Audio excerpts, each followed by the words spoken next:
Bom dia, professor. Acho que o senhor está com o microfone desligado. Tá certo. Obrigado, Luiz Gustavo. Bom dia a todos. Um grande prazer retomar esse contato. Eu gostaria, em primeiro lugar, de fazer um breve esclarecimento e um convite, na verdade.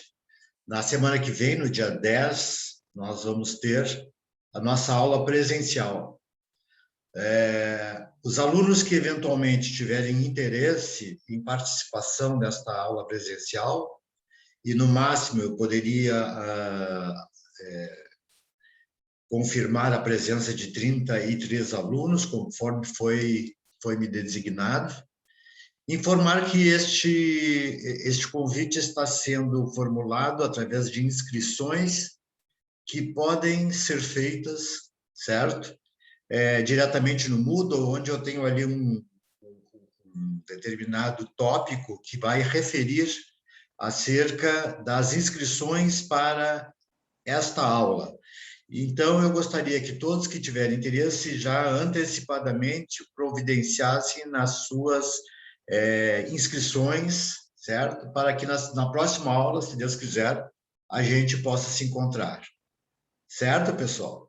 Então, dia 10, semana que vem, aula presencial, e eu espero que o maior número de alunos possa participar efetivamente e fazer com que, através desta medida, a gente possa se conhecer um pouco melhor. Ok, pessoal? Muito obrigado.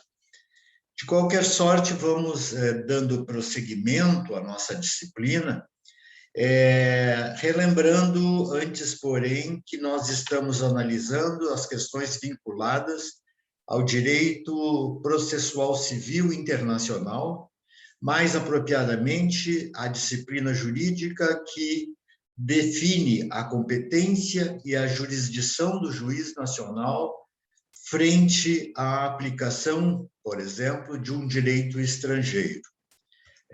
Esta análise, como já fizemos, é uma análise que se interpenetra na questão vinculada ao próprio direito internacional privado, à medida em que ela é inteiramente dependente da definição da regra a ser aplicada, a regra legal a ser aplicada, mas que lhe antecede a ideia de que nós temos que designar também aquele juiz que, segundo as normas do nosso Código de Processo Civil, certo, servirá como o administrador do processo, o presidente do processo, aquele que vai administrar, seja na ordem interna, seja na ordem internacional, certo? A tramitação deste processo. Ora, evidentemente, não podemos esquecer que esta tramitação se procede necessariamente na fórmula do chamado elemento de conexão, que é aquele termo que, à luz da Lei de Introdução às Normas do Direito Brasileiro, certo, vai definir qual a regra jurídica e qual o ordenamento jurídico deva ser aplicada a determinada relação jurídica interespacial e de natureza estruturalmente privada, ok? Então, evidentemente que a figura do juiz,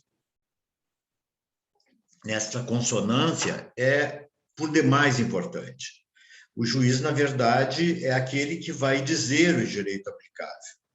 O juiz é aquele que vai delimitar a aplicação do direito nacional ou estrangeiro, certo? E isto ele deverá operar de ofício, ou seja, assim que receber a petição inicial, ele já faz esta primeira análise dentro da hipótese de que o conflito seja, de fato, internacional e de cunho privado. Assim sendo, a relação jurídica entre dois ordenamentos jurídicos ou mais ordenamentos jurídicos vai se estabelecer dentro deste parâmetro, dentro deste propósito. E dentro destas questões que nós estamos falando, o juiz de ofício vai dizer o direito, certo? Ou seja, ele vai tomar, certo, como base a lei de introdução, vai pesquisar qual é o assunto relativo ao litígio privado incidente, ou seja, direito das obrigações, direito das coisas, direito das sucessões, etc., relações entre pessoas jurídicas, entre pessoas físicas e outros litígios regulares que assomam dentro da seara jurídica mundial. Muito bem. Quando o juiz de ofício decide, ele está decidindo dentro de alguns critérios básicos. O critério que possa determinar que ele deva aplicar o direito brasileiro, nós estamos falando do juiz brasileiro, evidentemente não teria nenhum contexto de dificuldade, mesmo porque o juiz já está acostumado a operar dentro deste sistema e está regularmente envolvido com questões internas ou questões privadas internas. Logo, nós não podemos nos preocupar com a questão da aplicação do direito nacional. Não obstante, certo? Se este direito recair na aplicação de um direito estrangeiro, evidentemente começa a ocorrer a primeira preocupação relativa à posição do juiz dentro do feito. Assim sendo, se, por exemplo, o conflito internacional de cunho privado e de natureza vinculativa entre, por exemplo, dois ordenamentos jurídicos, esta questão vai se sedimentar dentro, então, daquela análise que o juiz deve fazer e, eventualmente, quando esta definição do direito aplicável recair, certo, sobre o direito estrangeiro, e vocês já viram, o juiz pode julgar de acordo com o direito estrangeiro, não só pode, como deve, e tratar-se de uma norma não internacional, mas uma norma estrita de direito interno, ou seja, a lei de introdução. Assim sendo, quando nós nos deparamos com a necessidade de aplicação do direito estrangeiro, este juiz deverá fazer uma análise, certo, substancial acerca de qual o tema aplicável àquela relação jurídica. Imaginemos, então, a adoção internacional. Este caso, evidentemente, que, segundo a análise do juiz, deva ser aplicado o direito estrangeiro, vai fazer com que a regra definida para este direito estrangeiro deva ser conhecida pelo juiz. Evidentemente que estas regras não podem absolutamente serem inteiramente conhecidas pelo juiz, porque se tratam de regras de natureza multilateral entre vários estados, e cada um destes estados tem a sua própria sistemática operacional em cima do direito internacional dito privado. Assim sendo, evidentemente que ao aplicar um direito estrangeiro, vamos imaginar aí supostamente ao aplicar-se o direito norte-americano, certo? O juiz tem um trabalho bastante complexo em cima da qualificação normativa, ou seja, ele tem que obter uma cópia integral da lei que trata do assunto no ordenamento jurídico norte-americano, ou seja, uma lei acerca da adoção internacional. E isto vai fazer com que, pessoal, o juiz tenha que ter o contexto desta lei em seu poder para poder analisá-la. E mais do que o contexto da lei, verificar se esta lei que ele está, ou que ele eventualmente localizou, está em vigência, ela está vigorando. Assim sendo, preliminarmente, a ideia é que o juiz busque, então, uma determinada publicação sobre a lei de adoção internacional norte-americana, o seu conteúdo estrito e vinculado à solução de conflitos, etc. e tal, e diante deste ordenamento jurídico, ele vai fazer, então, o levantamento das regras dispostas no direito americano conjugado com a ideia de que aquele direito encontra-se absolutamente vigente.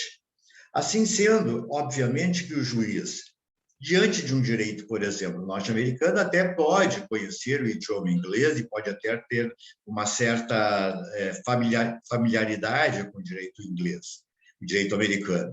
De qualquer forma, sempre quando um juiz nacional opera com o direito estrangeiro, aqueles textos legais, aquelas certidões de vigência devem vir permeadas, devem vir devidamente anexadas aos autos através de seu similar traduzido, ou seja, tem que ser elaborada uma tradução juramentada sobre o conteúdo normativo daquela regra.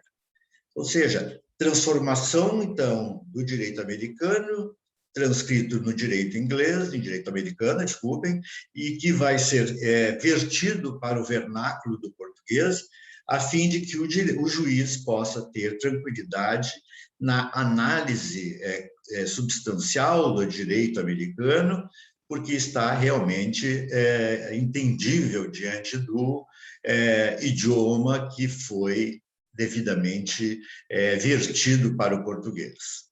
Assim sendo, vejam que esta posição não é tão singela quanto parece, mas, na verdade, exige do juiz talvez outros atos e outras obrigações relativamente à adoção daquela regra que ali está estabelecida dentro daquele sistema jurídico. Assim sendo, para que se analise adequadamente aquela regra, e veja-se, nós, em cima deste assunto, estamos considerando apenas a lei substancial, sem remissões, sem alterações, sem modificações, ou seja, o texto da própria lei, exclusivamente da própria lei, certo? E, com isto, nós estaremos diante de uma melhor facilidade para a aplicação. Ainda assim, ocorrem alguns problemas, que podem ser problemas de natureza interpretativa da norma estrangeira. Essa interpretação da norma estrangeira, na verdade, ela pode determinar que esse juiz vá se socorrer da jurisprudência ou dos precedentes norte-americanos sobre o mesmo sentido, sobre o mesmo assunto. Assim sendo, eventualmente, ele tem que incursionar, se necessário for, a jurisprudência posta dentro daquele sistema para que bem aplique o direito estrangeiro, para que bem aplique, no caso, o direito norte-americano. Então, vejam que esta questão de aplicação pura e simples não é tão singela quanto aparenta, mas, na verdade, ela tem subsidiado, durante todos os tempos, a forma pela qual o juiz nacional opera frente ao direito estrangeiro que lhe foi indicado, certo? Muito bem. Nós sabemos, outrossim, conforme vimos na última aula, que a aplicação deste direito estrangeiro vai se cingir, basicamente, de algumas reservas que devam ser feitas a nível de limite de aplicação, certo? Ou seja, o juiz brasileiro, além da análise da regra jurídica posta, ele tem a obrigação de verificar se aquela norma jurídica realmente possui aplicação no direito brasileiro. Ou seja, se o direito brasileiro não, por exemplo, conhece a norma, porque não tem ela na sua legislação, certo? Se o direito brasileiro desconhece absolutamente a norma, certo? Se o juiz brasileiro, ao verificar a lei estrangeira, vê ou analisa a hipótese de algum conflito com a ordem jurídica posta no Estado brasileiro. Enfim, estes impedimentos legais de aplicação direta daquela norma estrangeira.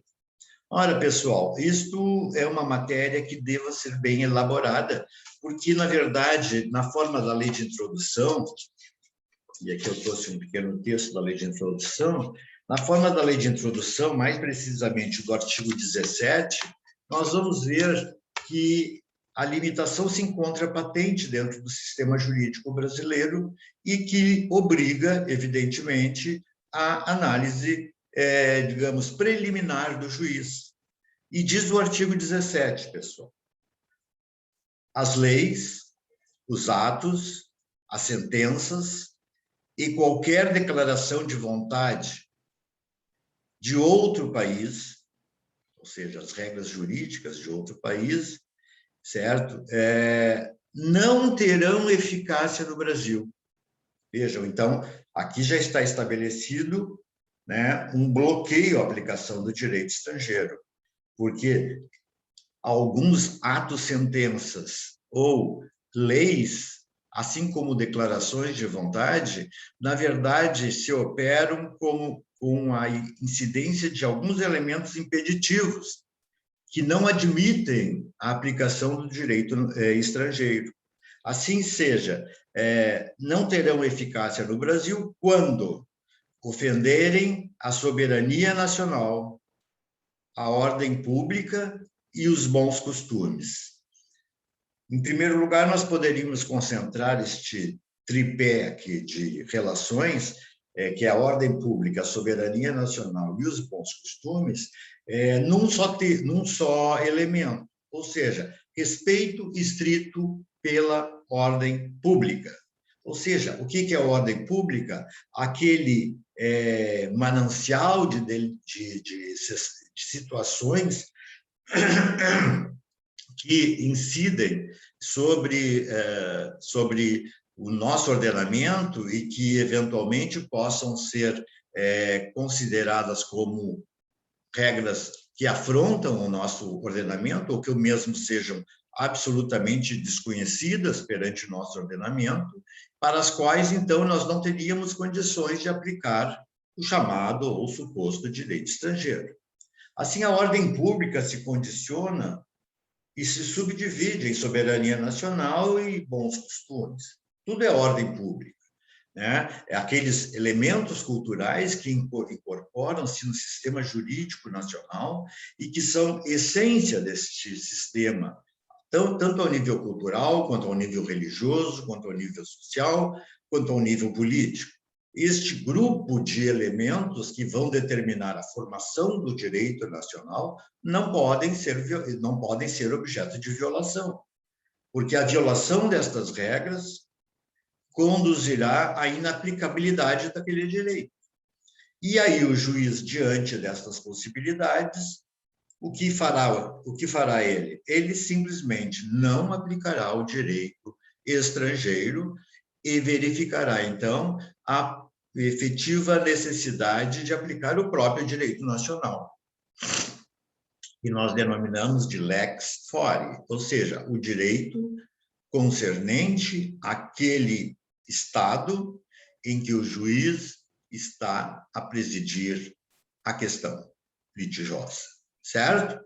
Bom, então nós temos, em primeiro lugar, como condição sine qua non para a aplicação das normas do direito estrangeiro, de leis vinculadas ao direito estrangeiro, e assim mesmo as sentenças aplicáveis ao direito estrangeiro, certo? Nós teríamos a limitação da ordem pública, dos bons costumes e da soberania nacional. Perfeito?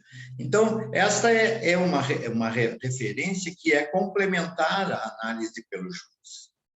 E ele tem que fazer esta limitação e tem que fazer esse exercício de restrições, porque se impede que haja a possibilidade de aplicar aquela norma de origem alienígena. Veja, por exemplo, pessoal, a norma de origem alienígena, ela estaria, por exemplo, ofendendo a ordem pública constituída quando, por exemplo, quiséssemos dar eficácia, certo, a plena, a uma norma de algum país islâmico, onde prevalece a regra da poligamia. Ora, pessoal, nós sabemos que a poligamia no sistema jurídico nacional é inadmitida. Ela, na verdade, não só rompe o princípio de ordem pública, porque é uma instituição dentro do nosso sistema absolutamente desconhecida, certo?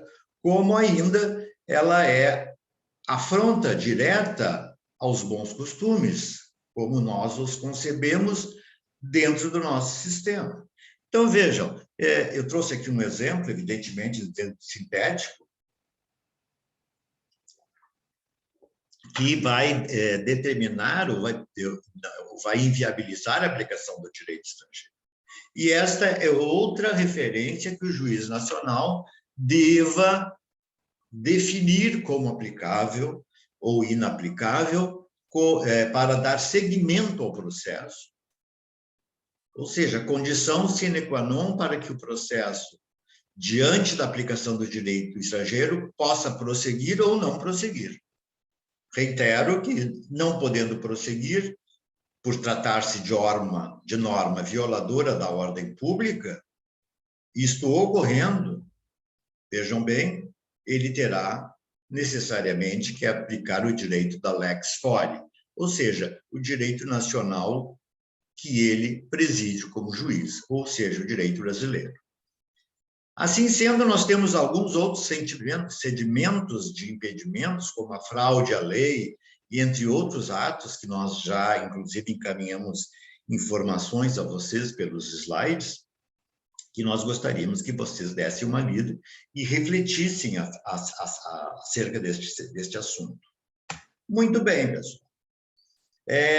Uma outra questão importante é se a parte ou o autor da ação, ou seja, aquele que vai ingressar com a demanda, pode ou não pode já encaminhar ao juiz, diante da própria verificação de que aquilo é uma norma, aquilo é um conflito envolvendo a aplicação de um direito estrangeiro, ele já pode subsidiar ao juiz uma cópia, né, da lei local acerca do assunto em litígio e uma certidão de vigência daquela norma, ambas devidamente traduzidas por tradutor juramentado.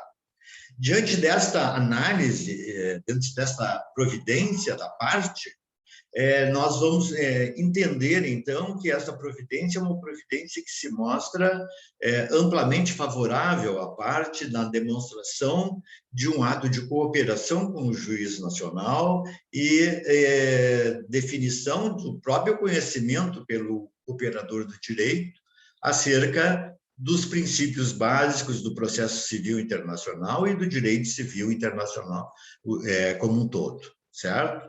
Agora, isso não é uma obrigação, a parte não está obrigada a anexar aos autos os suplementos das regras jurídicas que indica como aplicáveis.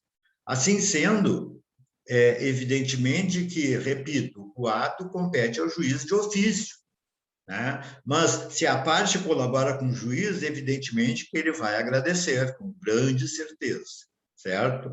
Porque, evidentemente, não se trata de um assunto corriqueiro, embora cada vez mais corriqueiro, no cenário dos conflitos envolvendo a própria competência judiciária do sistema brasileiro, né? E, de qualquer sorte, então, nós vamos ter que dar uma maior, fazer uma maior investigação acerca do assunto. Ok? Bom, estes temas todos foram que antecederam a nossa aula e que hoje vai tratar acerca da chamada cooperação jurídica internacional. Ok? Muito bem, pessoal. O que é cooperação jurídica internacional? Estes dispositivos todos estão concentrados no chamado Código de Processo Civil. Novamente, aplicação do direito interno na solução de relações externas, havidas por um juiz. Quando se estabelece, então, estes princípios processuais de cooperação, nós estamos falando acerca da evidência de que entre juízes de ordenamentos jurídicos diferentes, certo? Deva haver uma intensa intercambialidade no exercício da tramitação processual regular e na concessão de eficácia às suas decisões dentro do território brasileiro. Esta é a noção de cooperação internacional. Ela está vinculada ao princípio de uma gentileza internacional, ou seja, sistema vinculado ao mais alto grau da diplomacia internacional, digamos, diplomacia jurídica internacional, porque, na verdade, esta dependência de um juiz frente ao outro, no processamento de questões internacionais, é indispensável. Assim sendo, se um juiz estrangeiro julga, eventualmente, de acordo com o direito brasileiro, o que também é possível, nós vamos ter em mãos, vejam bem, pessoal, nós vamos ter em mãos o quê? Nós vamos ter em mãos que aquele juiz estrangeiro vai obter a devida análise, vai obter um documento formal acerca da legislação brasileira, certo?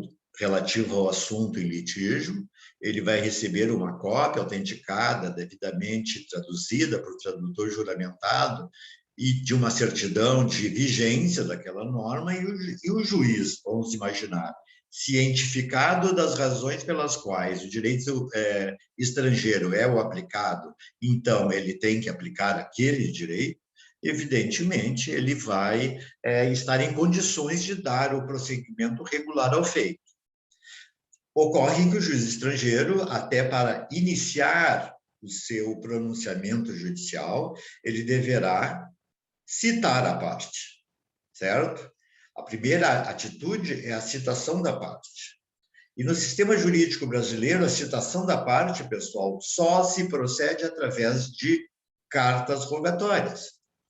Essas cartas rogatórias, na verdade, elas vinculam todas e quaisquer decisões interlocutórias, certo? E assim sendo, as intimações, as notificações, todos estes atos de impulsionamento processual, todos estes atos vão ser conduzidos de acordo com este princípio cooperativo internacional. E vejam que ele é mútuo, ou ele é caracteristicamente vinculado à mutualidade. Todos, indistintamente, precisam de aplicar o direito estrangeiro dentro de certas gentilezas, como eu já referi, que são gentilezas de natureza indispensável à própria eficácia e à tramitação regular de um processo dito internacional com subsídio em normas de direito estrangeiro. Ok? Alguma pergunta gostariam de formular? Vamos lá. Cooperação internacional, então, evidentemente, que é um ato de natureza bilateral, ou trilateral, ou multilateral, como quiser. Então, ele está sempre quase que invariavelmente sedimentado em tratados e convenções internacionais. É óbvio que se um país tem um acordo internacional com um país estrangeiro, para efeitos de cooperação internacional, ele estará garantindo a segurança jurídica indispensável ao trato daquele assunto polêmico. Ou seja, ele estará diante de um documento formalmente válido e válido eficazmente para ambos os ordenamentos jurídicos, eis que foi consolidado através de um tratado internacional.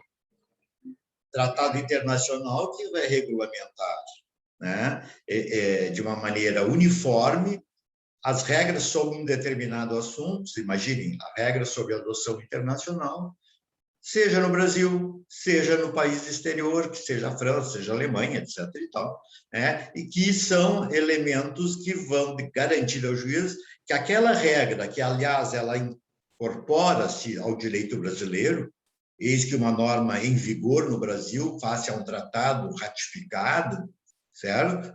Ela efetivamente é lei nacional. E isso facilita sobremaneira a aplicação do direito estrangeiro. E por quê? Porque ele é idêntico, ele tem uniformidade, ele tem identidade.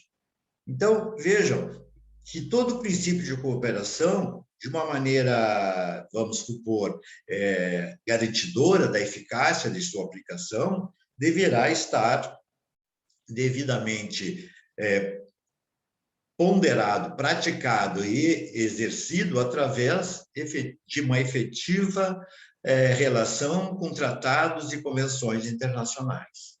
Ou seja, o Brasil faz um acordo internacional com a França a respeito do próprio assunto, né, a adoção internacional, e este assunto, então, é o que vai solver a questão.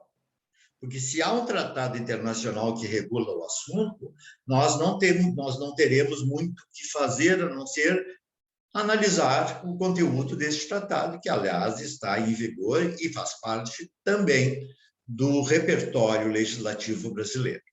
Muito bem. Eventualmente, admite-se ainda não só tratados internacionais, mas também a chamada reciprocidade de natureza diplomática. O que é a reciprocidade, no que difere dos tratados e convenções? O princípio da reciprocidade diplomática, na verdade, é um princípio que configura-se e se aplica dentro de um mesmo propósito que o tratado e as convenções, mas que, na verdade, verifica antecipadamente que não existe esse tratado, não existe essa convenção, certo? E que os acordos que possam ser elaborados, certo? Possam estabelecer aquelas regras idênticas de uniformidade entre as partes. Eu me recordo do caso de PC Farias, lá no tempo do governo Collor, em que ele, sendo a ele determinada a condenação pelos crimes praticados, ele se evadiu para a Inglaterra. Quando ele foge para a Inglaterra, ele foge sobre um amparo de uma regra jurídica que determinava que o Brasil e a Inglaterra, à época, não tinham um tratado de reciprocidade em matéria de extradição. Sabem todos o que é extradição, não é isso? Ou seja, quando eles não têm essa regra de extradição, ele não poderia ser extraditado porque não existe regra jurídica que garanta a cooperação judiciária entre os dois estados. É óbvio que este princípio, pessoal, consolidou, aliás, a necessidade de que o Brasil apressasse a sua atuação no sentido de fielmente elaborar um tratado de extradição entre o Brasil e a Inglaterra, que seria secundado, então, com uma fórmula de conseguir a apreensão e o retorno de PC Farias para cumprir a sua pena no Brasil. Ocorre que, quando ele soube que havia esta possibilidade eficiente, que o Brasil estava providenciando, e a Inglaterra tinha interesse na formalização do tratado de extradição, ele se evadiu novamente, dessa vez foi para a Tailândia. Veja bem, a Tailândia é um país que não tem nenhum acordo de extradição com o Brasil, também, e que não havia nem interesse em elaborar algum tratado de extradição. Mas as autoridades brasileiras, diante de uma gestão política, né, de política jurídica, estabeleceu um acordo de reciprocidade com a Tailândia. Não um acordo específico de extradição, mas um acordo de reciprocidade que envolvia a extradição. Né? E, evidentemente, que isto foi feito, digamos, de uma maneira mais oculta, diante das publicizações dos fatos, de modo que aquela negociação se procedesse, digamos, exclusivamente a nível diplomático. Ou seja, negociações políticas entre as partes, sem necessidade de um acordo por escrito, que seria o tratado de extradição. E essa negociação de mutualidade, de reciprocidade, ou seja, se você me entregar o criminoso, eu me comprometo também a lhe entregar os criminosos que aqui se evadirem e assim por diante. Então, essa reciprocidade diplomática, ela é eventualmente temporária em relação à criação de um tratado específico, mas ela tem a mesma validação. Nesse sentido, as autoridades brasileiras fecharam um acordo, né, e tiveram a oportunidade de fazer a prisão de PC Farias, até porque esse princípio de reciprocidade que foi elaborado vinculava-se quase que estruturalmente à questão de PC Farias, no momento em que ele foi preso e encaminhado ao Brasil. Então, vejam que também existe essa outra possibilidade, eis que ela é sinteticamente um mero acordo diplomático entre Estados, não necessariamente por escrito, mas resultado de uma gestão política entre os Estados, né? Política de natureza jurídica.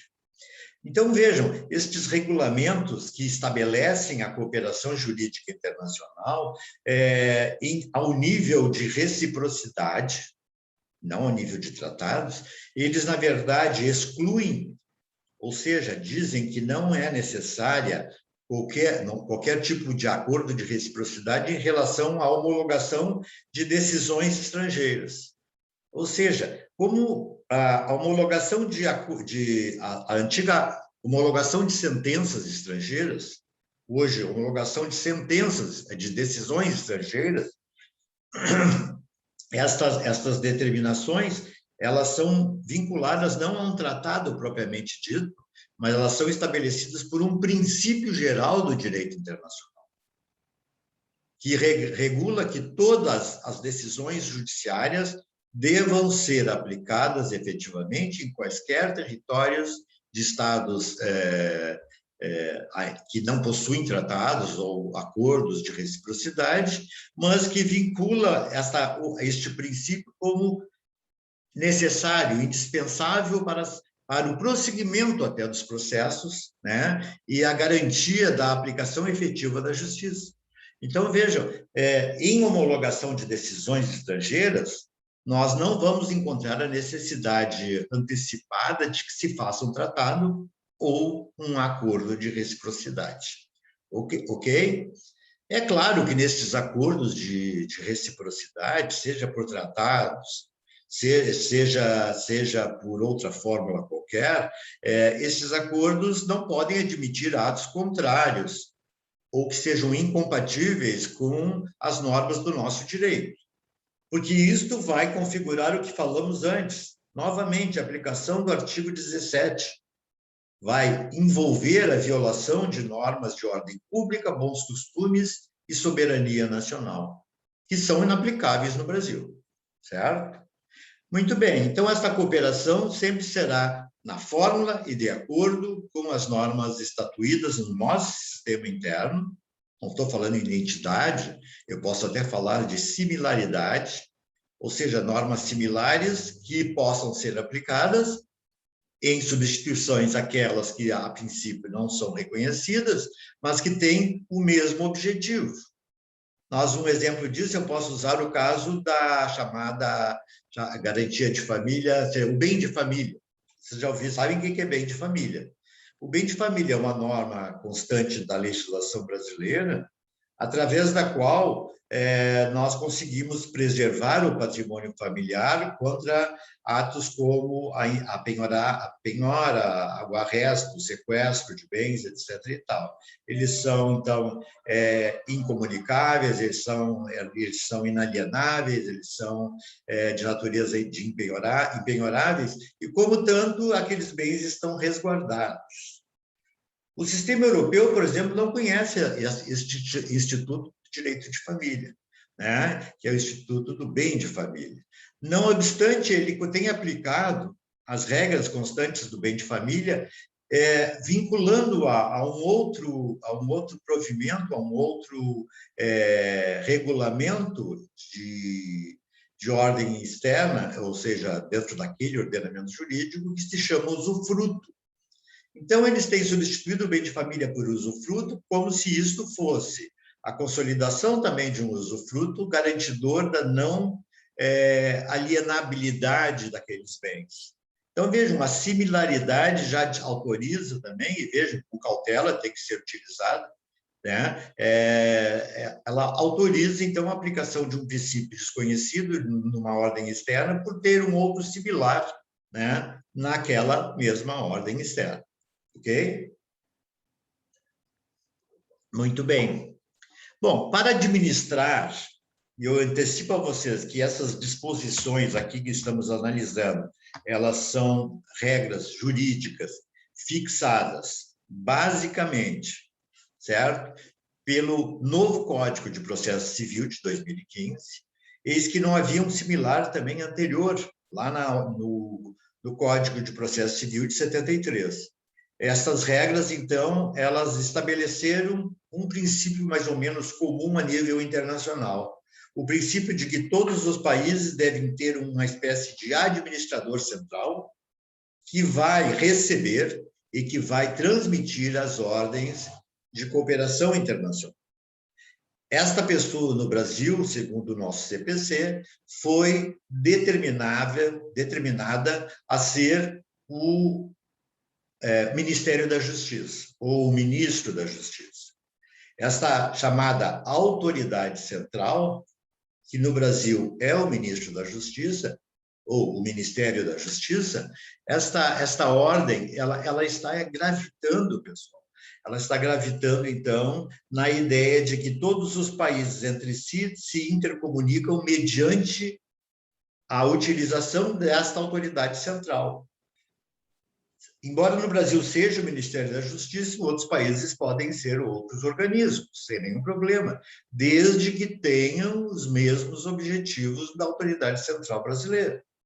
Então, os organismos, os órgãos externos que têm esta atribuição de exercer a cooperação jurídica, enviando e recebendo ordens jurídicas de outros países, ela é, então, indispensável ao próprio sistema de transmissão de atos de cooperação, certo? Todas as ordens externas que chegam ao Brasil passam pelo Ministério da Justiça, que vai, vamos falar, pessoal, peneirar essa ordem jurídica e vai definir que ela deverá ser aplicada por A, por B ou por C, encaminhando, então, aos órgãos correspondentes, certo? Os provimentos necessários para o cumprimento do pedido feito a nível externo. De qualquer forma, nós temos que lembrar assim o que é o objeto da cooperação internacional como regra geral. Em primeiro lugar, já falamos, os atos determinados por decisões chamadas interlocutórias, seja aquelas feitas por um juiz brasileiro, seja aquelas feitas por um juiz estrangeiro, certo? Então, assim, o objeto básico destas determinações são, primeiro, a citação, a intimação e as notificações. Concorda? Todas elas devem ser permeadas, normalmente o direito brasileiro, através de um mesmo instrumento de cooperação, que nós vamos chamar de carta rogatória, ok? Por um segundo aspecto, a ordem internacional pode pretender a transmissão de atos relativos à coleta de provas no exterior. Uma coleta que eu estou falando não judicial propriamente dita, mas que possa se basear em decisões já consolidadas ao nível da jurisdição externa, né? E que possam ser aproveitadas pela ordem interna brasileira. A coleta de provas ela pode envolver, por exemplo, todo o conteúdo de depoimentos tomados pela autoridade policial no Brasil, certo? Em relação a um determinado crime cometido a nível internacional. Então, vejam, essas informações, elas são, em primeiro lugar, garantidoras do prosseguimento de atos externos, como elas são, pelo princípio da gentileza, indispensáveis de cumprimento frente àqueles pedidos que foram elaborados. No mesmo sentido, quaisquer outras informações que sejam necessárias. Vejam que nesses dois tópicos aqui nós não estamos falando de uma interferência direta de um juiz para que se busque a coleta de provas, que às vezes basta uma mera inserção ou incursão dentro de um processo já até findo, né? E a retirada de cópias daquele documento, né? Ou pode ser também um documento que não tenha nada a ver com um princípio judicial ou uma determinação de um processo judicial, tais como questões vinculadas a um determinado processo administrativo, fiscal, questões envolvendo o Tribunal de Contas do Brasil, diante de questões internacionais. Enfim, não há necessidade premente de que a ordem seja autorizada ou definida por uma manifestação judicial. E isto vai se consolidar dentro desse sistema através de um outro meio de cooperação, que nós vamos chamar de auxílio direto. O auxílio direto. A palavra é esclarecedora, né? Veja, a autoridade central pede para outra autoridade central o cumprimento da medida. A autoridade central estrangeira é essa que vai buscar a solicitação pleiteada, vai recebê-la e transmitir ao seu congênere nacional, certo? Esta é a formalização dos atos jurídicos que vão determinar, então, a efetiva possibilidade de exercitar-se a cooperação. Pois não. Eu queria te fazer uma pergunta. Claro. O senhor tinha comentado em citações, notificações e intimações que são por carta rogatória. Nesse caso, o auxílio direto é o termo que a gente utiliza para quando nós necessitamos de, por exemplo, coleta de provas, né? Coleta de provas, obtenção de informações. Eu quero saber o que a lei tributária da Turquia fala a respeito de um assunto determinado, certo? Isso aí você busca até na internet, entendeu? Mas pelo princípio de cooperação e para dar oficialidade ao ato eventual, evidentemente o auxílio direto é suficiente, tá? E nesses casos em que, por exemplo, há essa necessidade no curso do processo judicial, o juiz tem que expedir um ofício para o Ministério da Justiça que vai transmitir. Sim. Você está perguntando se o juiz externo, a autoridade central externa, vai encaminhar o Ministério da Justiça. Não, por exemplo, o juiz brasileiro, né? Quando ele tiver uma necessidade, por exemplo, de... Aí, quando é um juiz brasileiro, a dependência de uma manifestação judicial, nós já vamos sairmos do auxílio direto e iríamos em direção, em princípio, à carta rogatória, tá? Porque ela é o elemento que envolve a judicialidade, envolve a manifestação judicial, tá? Uhum. Mas em teoria, para acionar esse auxílio direto, por exemplo, se houver necessidade da coleta de provas, digamos. Sim. No curso do processo, a gente vai... Como é que starta o juiz, por exemplo? Veja bem, não necessário essa aplicação do auxílio direto para efeitos judiciais. Podem ser para outros efeitos. Preencher requisitos relativos a uma determinada licitação internacional que deve mostrar que o fulano de tal não tem crimes cometidos no Brasil, Não depende estruturalmente, é um ato burocrático, né, Pedro? Então, vejam bem, essa é uma segunda fórmula. A terceira fórmula é aquela típica da homologação das decisões estrangeiras, né? Ou seja, aquelas que nós temos a necessidade de transmitir e de corporificar, porque a eficácia de uma decisão estrangeira no território nacional e vice-versa, né? Isso aí só se faz através de homologação que no Brasil é feita através do STJ, certo? Esta homologação perante o STJ, ela é uma homologação que vai se configurar como indispensável para essa eficácia, passível de executoriedade daquela ordem. E esse aí, então, é um capítulo à parte da cooperação, que é as homologações que se fazem via ações de homologação de decisões estrangeiras. Certo? Vocês, então, aqui têm mais ou menos um objeto determinável, a respeito da situação que envolve o sistema. Pessoal, vocês me dão um segundinho, só que eu vou ali ter que resolver um probleminha. É bem rápido, já volto, tá? Ok? Obrigado.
Ok, pessoal, desculpe, às vezes trabalhar em casa é pior do que no escritório, porque a gente fica condicionado a problemas domésticos também, né, às vezes. Então, tudo bem, mas vamos lá.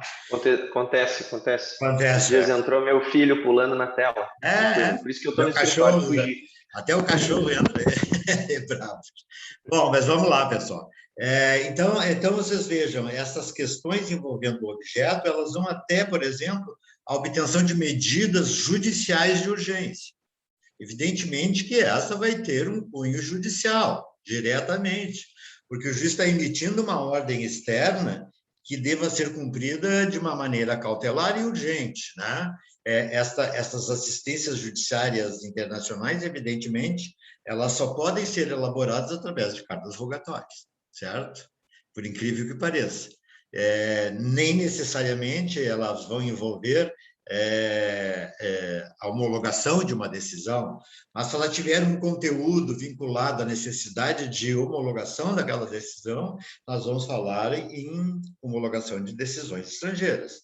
De qualquer sorte, vamos ver adiante ali, pelo novo CPC, a gente estabelece a regra a partir da possibilidade eficiente de medidas de urgência, a obtenção do resultado prático, que ele é mais rápido, né?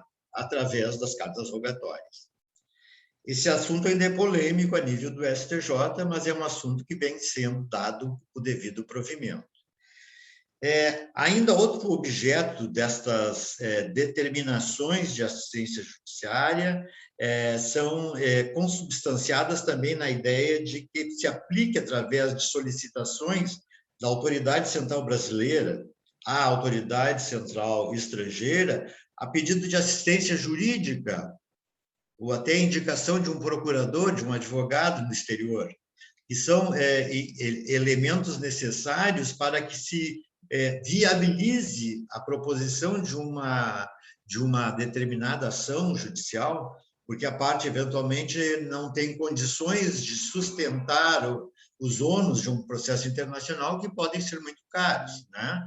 Então, vejam, isso agora é uma inovação dentro do CPC, determinando que este princípio, que é de reciprocidade, possa ser invocado frente à necessidade da impossibilidade da parte em, de fato, acessar o processo internacional, que às vezes é indispensável, né? Quem se depara com este assunto, aliás, ele tem uma estrutura, uma grande dificuldade, em primeiro, para indicar um advogado no exterior, né, que entenda da legislação exterior e que possa fazer, às vezes, da parte, né, dentro daquele sistema, e, além disso, que possa trazer informações do que está acontecendo e por que o processo lá é diferente do nosso, e algumas circunstâncias que a nós, brasileiros, como profissionais e operadores que operam no Brasil, nós teremos a mesma dificuldade estrutural que vamos ter que esclarecer de modo bem claro aqueles que, eventualmente, utilizarem-se de uma assistência jurídica a nível internacional. E, enfim, medidas judiciais ou extrajudiciais, certo? Que não sejam proibidas em lei. Então, este é o princípio invocado pelo princípio da cooperação internacional. A transmissibilidade de informações e a obtenção de documentos, de decisões, de atos judiciais e todos os atos complementares vinculados à homologação de decisões. Como é que funciona o trâmite desses processos? Evidentemente, já falamos, é de autoridade central para autoridade central. Todos os documentos são encaminhados quase como uma mala direta entre eles, né? Então, o nosso Ministério da Justiça, que é a nossa autoridade central, vai comunicar o seu congênere no estrangeiro, certo? E que sejam responsáveis pela execução e tramitação de todos esses pedidos. Por outro lado, nós sempre temos que lembrar e relembrar que nós temos que respeitar tratados e convenções internacionais que, eventualmente, podem dispor de modo diverso. E por que temos que lembrar isso? Porque, sob o ponto de vista do tratado e da convenção, nós estamos diante de uma norma, principalmente no território europeu e americano, hierarquicamente superior às demais regras internas. E, por isso, tem primazia na sua aplicabilidade. Professor? Pois não. Quem fala? E quem sou eu, a Juliane. Bom dia. E quem verifica essa aplicabilidade de se tem algum tratado, se vai ser o equivalente ao Ministério da Justiça no exterior ou algum outro órgão? Deve ser o próprio juiz que se depara com o caso, ou o juiz comunica o Ministério da Justiça e o Ministério da Justiça apura isso? Se o pedido for feito via judicial, ele pode ser encaminhado através de ofício do juiz respectivo ao Ministério da Justiça, certo? Mas a parte tem o poder de acessar diretamente também o Ministério da Justiça, pleiteando a concessão de um auxílio direto, se for o caso, ou até mesmo da determinação de atos judiciais, estes sim dependentes da manifestação judicial. Entendeu, Juliane? Isso é a fórmula pela qual funciona. Não sei se entendeste, tá? Bom. Obrigada, professor. Não, que é isso. Eu reitero ainda que todos os atos de prestação judicial, certo? O cumprimento das medidas judiciais devem ser providenciadas diretamente pelas autoridades. Não há que haver circunlóquios e outras questões que possam envolver um retardamento das decisões. As decisões têm, digamos, assim, a nível judicial, prioridade, sejam as cartas rogatórias ou o encaminhamento de um pedido homologatório. Vejam que a intervenção do Ministério da Justiça aqui nessa relação, ela se mostra muito adequada porque nós damos um caráter de oficialidade, nós não vamos nós lá requisitarmos diretamente, mas nós vamos formular um pedido que está configurado nesse sistema. Tá? Sim, Pedro. E, professor, no caso da carta rogatória, só uma dúvida bem procedimental mesmo. Uhum. No caso de eu ter a necessidade de uma rogatória, sim. Por exemplo, sai do juiz isso, essa carta rogatória, vai para o Ministério da Justiça. Vai para o Ministério da Justiça, que vai encaminhar para a autoridade central lá, que vai enviar ao juiz de lá. Certo? Que vai enviar o juiz de lá. Sempre passa pelas autoridades centrais de cada sempre passa. que está envolvida. É uma forma de, digamos, de garantir a fiscalização destes atos de cooperação e garantir a efetividade de seu cumprimento através de um órgão oficial. Muita gente fazia isso diretamente, causava extremos problemas, porque não sabia fazer. Não tinha condições de elaborar um pedido, e muitas vezes não sabia uma efetiva diferença entre uma rogatória e uma homologação, quando se falava que a homologação vinculava, por exemplo, também algumas decisões estrangeiras que possam ser exigidas a cumprimento imediato, etc. E tal. Então, é uma forma... Caso... Pois não, fala. Caso? Não, aqui... Hein? Oi, desculpa, aqui está cortando bastante. Melhorou agora. Acho que sim. No caso da homologatória, também é o mesmo trâmite, por exemplo? Também ela também deveria sair. Ou ela, por exemplo, estava pensando o seguinte, aqueles casos no Uruguai, que os brasileiros lá jogavam no cassino, ficavam devendo. Sim.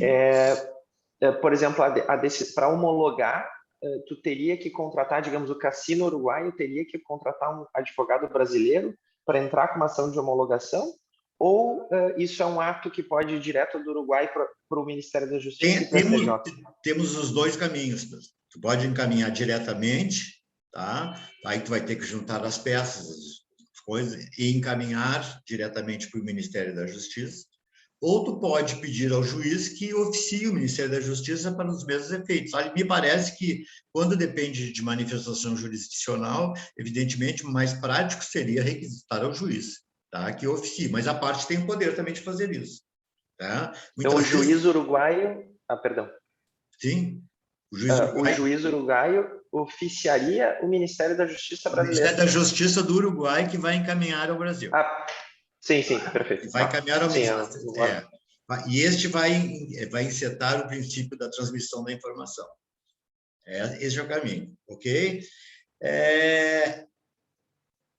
Sempre quando a autoridade brasileira fizer um pedido, digamos, passivo de prestação judicial, certo? E quando eu digo passivo, eu digo que aquele que depende de manifestação judicial, ou seja, o caminho de o juiz estrangeiro pedir ao juiz nacional o cumprimento de uma medida, certo? E isso vai depender de um despacho judicial, certo? Quem encaminha este pedido, em nome da autoridade central, é a Advocacia Geral da União, a AGU. A AGU porque ela que tem legitimidade para estar nos autos do processo, certo? Ela que pode pleitear ao juiz. Então, quem vai adotar o procedimento para obter finalmente aquela decisão é a Advocacia Geral da União, certo? Porque o Ministério da Coisa, embora encaminhe, ela não tem a competência para peticionar em juízo, certo? Então, ela vai avocar a Advocacia Geral da União, que vai cumprir, então, aquele pedido, requisitando ao juiz a providência que for necessária. O Ministério da Justiça aciona a AGU para que a AGU acione o... que requeira ao juiz o cumprimento daquela medida, certo?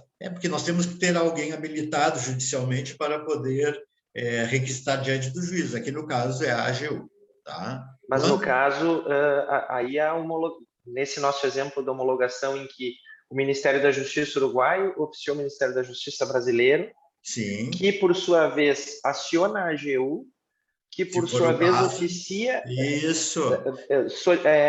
Busca homologação junto ao STJ. Perfeito. Exatamente, tá? É um caminho mais complexo, mas ele funciona muito bem, sabe? Ele tem uma agilidade, uma acessibilidade muito intensa, e a AGU cumpre estritamente e imediatamente a medida, né? Porque eu já tive experiências de ligar para a AGU, quando é que vai sair, quando é que vai ficar pronto. Não, já está pronto, amanhã eu já lhe entrego. Então, assim, é rápido E tudo se faz hoje, graças a Deus, aos sistemas de informação, né, que são ágeis, né? Nós não temos mais aquela dificuldade de trânsito demorado, etc. e tal. Então, que à primeira vista é algo extremamente moroso. Quando a gente fala não, ainda mais nesses órgãos, né? Antigamente se não fosse isso, era impossível, vamos dizer assim. Porque senão nós estaríamos correndo atrás de soluções a vida inteira, né? É uma coisa complicada.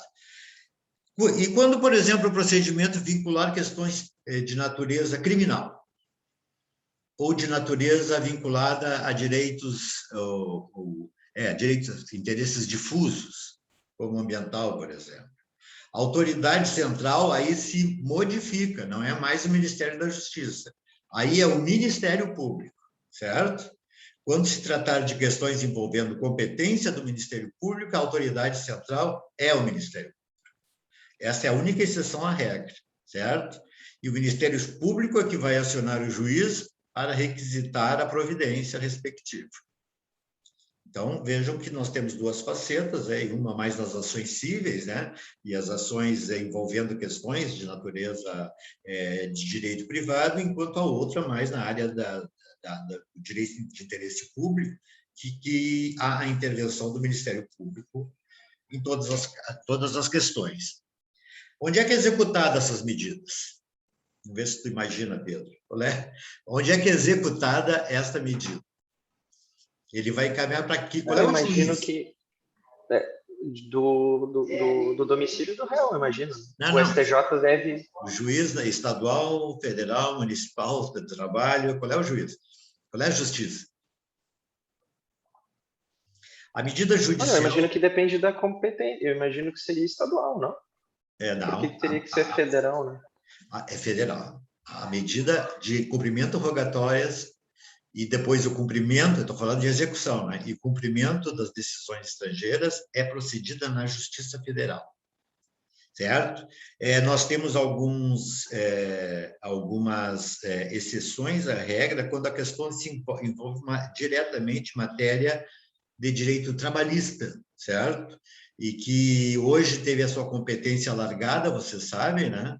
Envolvendo contratos ou mais contratos, né, que estão estruturados no alargamento dessa competência, como, por exemplo, o contrato de empreitada, o contrato de representação, o contrato de honorários, que eles ampliaram no sentido de ampliar a competência do direito trabalhista para todas e quaisquer relações de trabalho, e não só de emprego, né? E essas estão condicionadas, e eu, inclusive, já transmiti pedidos de rogatória através da Justiça do Trabalho, porque se tratava de um contrato de representação, certo? Envolvimento de trabalho. Muito bem. A Justiça Federal, portanto, é a competente, e isto deve permanecer como concreto. Vamos falar um pouquinho de auxílio direto agora. Vamos falar estruturalmente sobre cada uma delas. Auxílio direto. Repito, o auxílio direto não depende de manifestação de um juiz estrangeiro. E outra, elas não estão sujeitas a atos de delibação no Brasil. O que é delibar? O que é delibação? O que é delibação no Brasil? Pessoal, um dos atos de delibação, que é o primeiro preliminar, é aquele que está constante do artigo 17. Respeito à ordem pública, aos bons costumes e à soberania nacional. Este é o preliminar em relação à delibação. Delibar significa verificar o preenchimento dos requisitos exigidos por lei. Ou seja, eu não posso adentrar no mérito da causa. Eu só tenho que verificar, para efeitos de autorizar o cumprimento, isso eu estou falando do STJ, verificar se estes atos estão preenchendo os requisitos de lei. Assim, por exemplo, pessoal, nós temos, no contexto do artigo 15 da Lei de Introdução, a seguinte disposição. Vejam como é importante essa lei de introdução, né, pessoal? Artigo 15. Será executada no Brasil a sentença proferida no estrangeiro que reúna os seguintes requisitos. Esses são os outros requisitos da deliberação que eu vou relacionar agora. Primeiro, haver sido proferida por juiz competente. Vamos fazer um parênteses.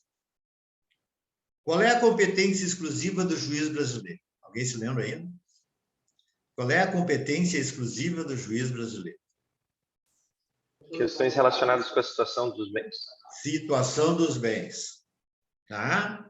Essa, aliás, define uma regra bem fácil de ser guardada, porque tudo que referir-se à situação dos bens, ela vai, na verdade, emergir como competência exclusiva. O resto é remanescente. E este remanescente, né, é a competência concorrente, certo? Por isso que nós vamos simplesmente delimitar lá no artigo 21 e 22 do CPC, que falamos na última aula, que ali existem 2 atos de competência chamada concorrente, mas que especializam a jurisdição brasileira pelos motivos ali elencados, mas continua sendo concorrente, certo? Então, vejam, quais são? O juiz deve ser competente. Um juiz estrangeiro pode julgar uma ação envolvendo bens situados no Brasil? Evidentemente que não. Evidentemente que o juiz não pode fazer isso. Ele não pode. E se fizer? Ele, eventualmente, poderá fazê-lo e vai determinar a aplicação de uma sentença final. Essa sentença, evidentemente, terá que ter eficácia no Brasil, não é verdade? Porque, na verdade, ela terá que passar pelo STJ, que vai analisar por delibação. Primeira questão, se o juiz era competente. Não é competente. Não é homologado. Primeiro ato já excluiu a homologação daquela decisão, certo? Ou seja, a parte terá que acabar com a relação e ingressar com uma nova ação no Brasil. Não adianta. Então, essa é a primeira questão. A segunda, que as partes foram citadas, ou terem as partes sido citadas, ou haver-se legalmente verificada a revelia. Evidentemente, condições de validade de uma sentença estrangeira. A parte foi citada? Foi citada. Foi decretada a revelia? Foi. Onde é que está autenticada a revelia? Isso tem que ser provado. Terceira questão a ser discutida. Ter passado em julgado e estar revestido das formalidades necessárias para a execução no lugar em que foi proferido. Vamos imaginar, ter passado em julgado, tanto a decisão brasileira quanto a decisão estrangeira, a ser homologada eventualmente, tanto uma quanto outra, elas deverão já ter transitado em julgado para poder ser executadas, todos sabem disso, né?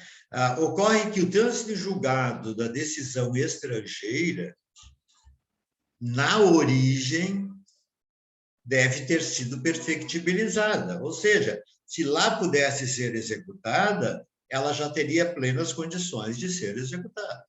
Ocorre que ela vai depender da homologação. E se depende dessa homologação, o ato vinculado ao trânsito em julgado é a posterior concessão deste princípio pelo STJ.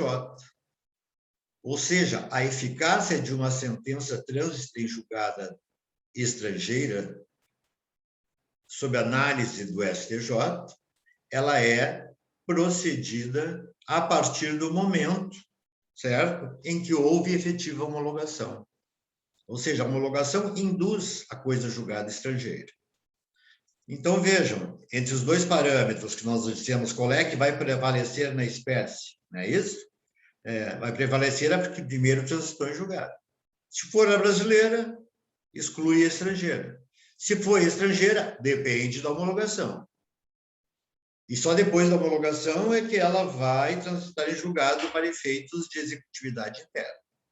Então, só guardem este princípio como regra de atuação básica. Ok? Letra D. Estar traduzida por intérprete autorizado. Ou seja, todos os documentos que venham às mãos do juiz nacional ou dos ministros do STJ devem ser traduzidas para o vernáculo do português. E vice-versa, quando parte daqui para o exterior, o vernáculo da língua nacional. Então, vejam, essa tradução juramentada que está sendo deferida aqui é aquela que só o tradutor juramentado pode prestar. Ou seja, aquele que tem fé pública, né? E cuja palavra é indiscutivelmente aquela que lhe se prestou na hora da tradução. Aqui não consta, mas depois eu vou dizer a vocês que ainda o regimento interno do STJ vai exigir ainda a consularização dos documentos. Consularização, e aqui não consta, já antecipo, é aquele ato de autenticidade da ordem interna perante o consulado do local, de onde partiu a decisão estrangeira. Ele tem que estar chancelado por aquele consulado como, de fato, decisão judiciária que passou a ser objeto de um pedido homologatório.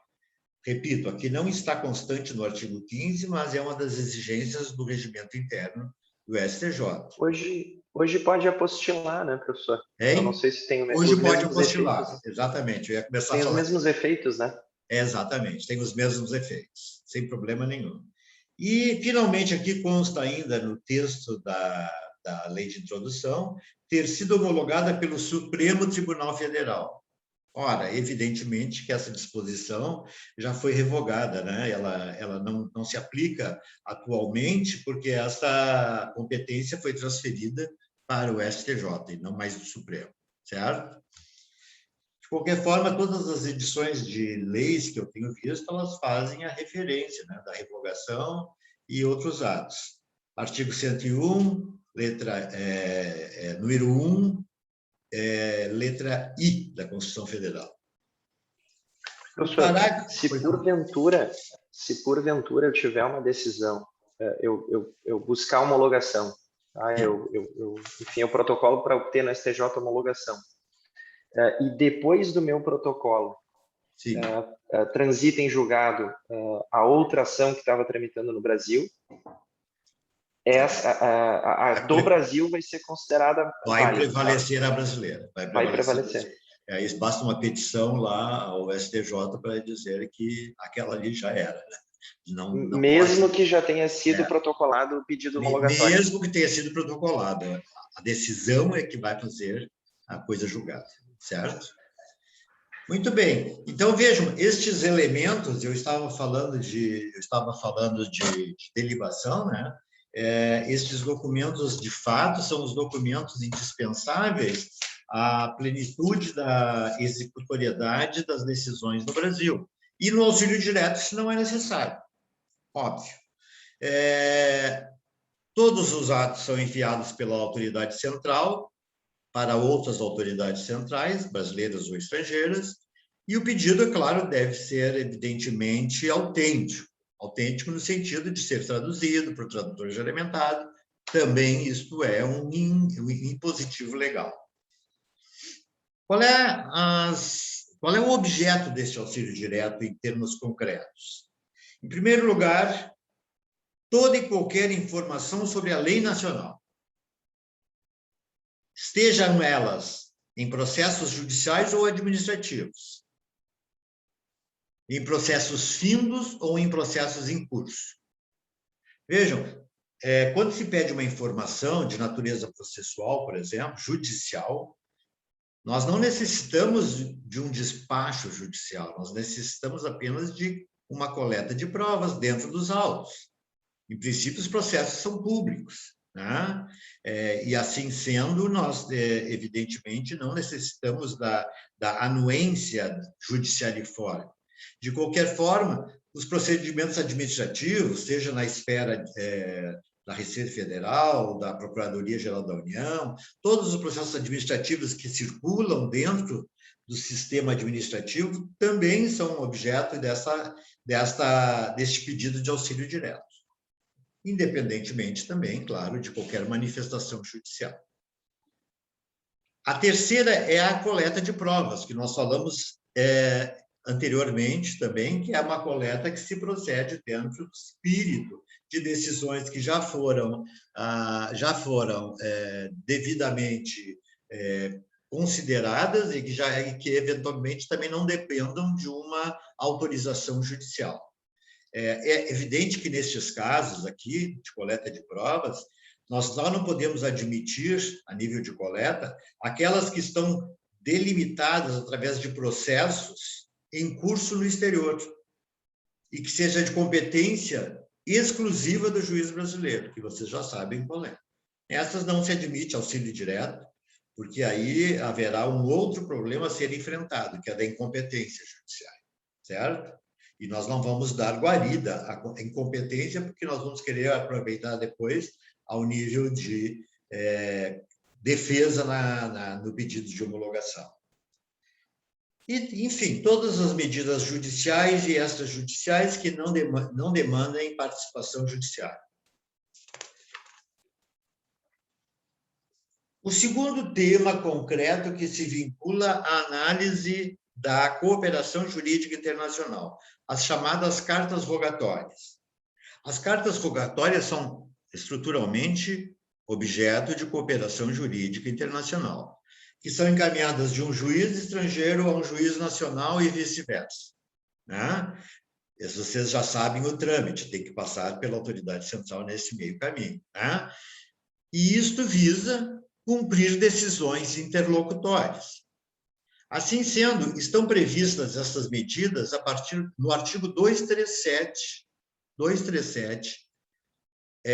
do CPC e artigo 960, parágrafo 1º do CPC.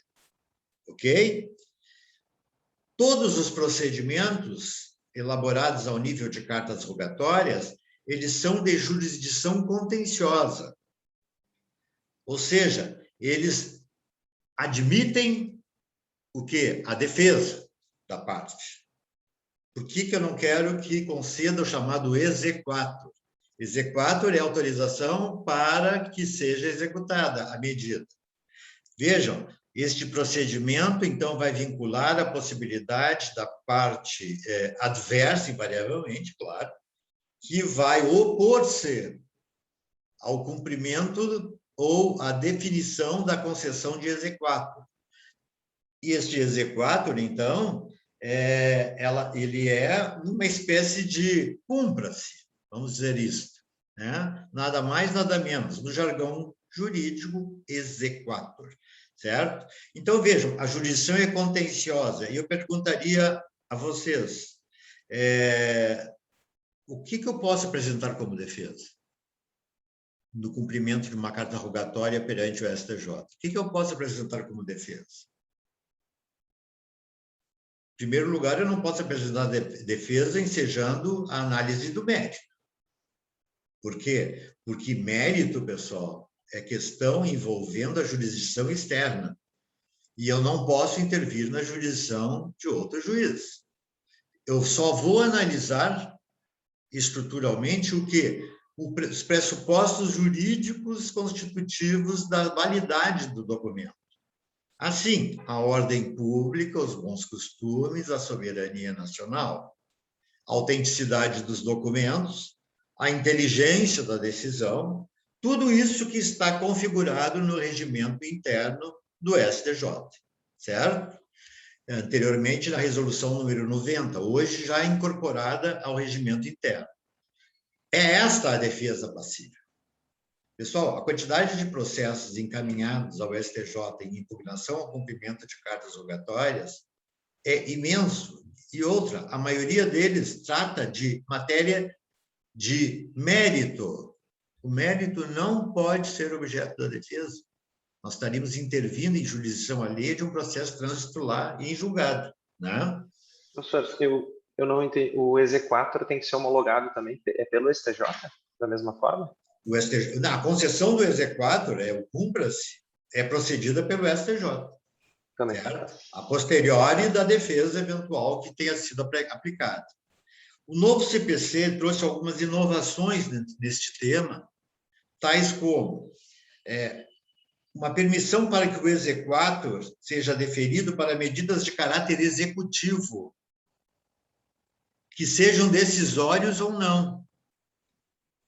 Vejam isso, ou seja, eu posso pleitear uma medida executiva decisória mediante carta rogatória, certo? E vejam antes, mais do que isto, no anterior código só se admitiria isso se fosse estabelecido por tratados internacionais. Hoje já é tranquila a possibilidade de execução desse tipo de medida em sede de carta rogatória. Ok? Uma outra inovação, uma autorização dada ao STJ, certo? Para devolver ao Ministério da Justiça as cartas rogatórias não dependentes de delibação. Ora, se é uma carta rogatória e não depende de delibação, na verdade, elas não são formalizadas através do meio judicial, e sim do meio do auxílio direto. Não dependem de manifestação judicial. E aí, o que o STJ faz? Ele devolve ao Ministério da Justiça. Anteriormente, o que o Ministério da Justiça fazia? O Ministério da Justiça simplesmente arquivava o procedimento. Hoje ele devolve, ou seja, viabiliza que a alta autoridade envia para outra pedindo a correção, o suplemento, o suprimento daquela medida que eventualmente indeferiu o pedido. E, finalmente, ainda, autorização para dispensa de ouvida de interessados no cumprimento de uma decisão, quando esta pessoa possa inviabilizar a eficácia de um ato. Ora, evidentemente que isso é um contexto já previsto no CPC. Eu não vou deferir uma medida com oitiva, com audiência da parte interessada, porque essa poderá inviabilizar. Um pedido internacional de busca e apreensão de menores, por exemplo. Se a parte tiver que ser ouvida antes, ela vai poder inviabilizar, vai sair com as crianças e vai levar para outro lugar. Então, quando isso possa ocorrer, certo? Se admite a não audiência da parte, certo?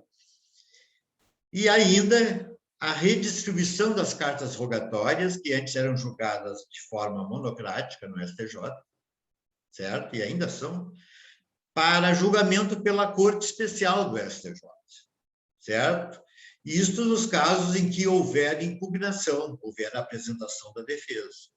Então, vejam, sempre que houver defesa, o encaminhamento do pedido será formulado perante a Corte Especial, e não mais monocraticamente como era antigamente. Bom, todos sabem, e repito, a revisão do mérito é proibitiva, a defesa está restrita aos elementos formais previstos em lei, e o exequatur só será concedido no caso de preenchimento destes requisitos legais, tais como considerados o artigo 962, parágrafo 2º, certo? E o artigo 963 do CPC. Ok? É isso aí, pessoal. Finalmente, vamos analisar a questão da homologação das decisões estrangeiras. Todo pedido de homologação inicia-se por uma ação de homologação de decisão estrangeira, conforme consta do regimento interno do STJ ou deferida por tratados internacionais, certo? O que é o... Pois não. Pode fazer uma pergunta? Desculpa interromper. Não. Pelo horário, a gente pode... não sei se o senhor se importaria de começar na aula que vem, por causa das 9h30. Às 9h30 que já está na hora, Me desculpa te interromper, só Não, é muito bom, desculpe, Pedro, eu não me dei conta, me empolguei aqui, foi isso. Imaginei. Vamos deixar a homologação, então, das sentenças estrangeiras. Por favor. Para a próxima aula, eu não me dei conta do horário, desculpe, viu? Pessoal, então, a Foi um lembrete importante. Vocês têm que ajudar a professora, que é muita coisa na cabeça junto, todo ao mesmo tempo. Agora, mais do que professor, tem que guardar tudo na cabeça, ele tem que saber operar na internet, que é pior ainda. Somente os mais velhinhos, assim, né? Que se torna muito... Mas se vira. Bom. Vira bem. Veja assim, ó, se vocês puderem... Na próxima aula é aula presencial, pessoal. A próxima aula é presencial, então eu não vou entrar nesse assunto. Eu vou reiterar um assunto específico, tá? Essa aula é gravada também. Nós temos lá a lista de inscritos que já está no Moodle, certo? Vejam a aula do dia 10, a próxima, e ali vocês se inscrevam para a próxima aula. É indispensável isso, certo? E aí a gente volta a falar desse assunto sobre a homologação. Eu acho que só tinha faltado o link. Eu tinha visto o link ali. O link para inscrição, se não me engano. Não, acho que eu botei ali. Dá uma olhadinha se não está no dia 10 ali. Eu botei individualmente, inclusive. O primeiro deve ser do dia 10. Olha, eu te confesso que eu não... não achei. Eu vou ver isso aí, pode deixar. Eu vou ver. Mas eu acho que deve estar. Perdão. Está aqui. Está aí, né? Não. Tá, eu acho que eu não tinha visto. Tem uma tarde inteira montando isso para me dizer que não, eu fico louco. Não, tá tudo certo. Tá tudo certo. Eu estou confundindo a matéria, perdão. Tá. Então, vamos nos encontrar pessoalmente, seria um grande prazer, na próxima aula, com certeza. Certo? Até sexta. Muito obrigado por tudo, pessoal. Bom fim de semana. Obrigado pela aula. Um abraço. Tchau. Abraço. Obrigada. Tchau. Tchau.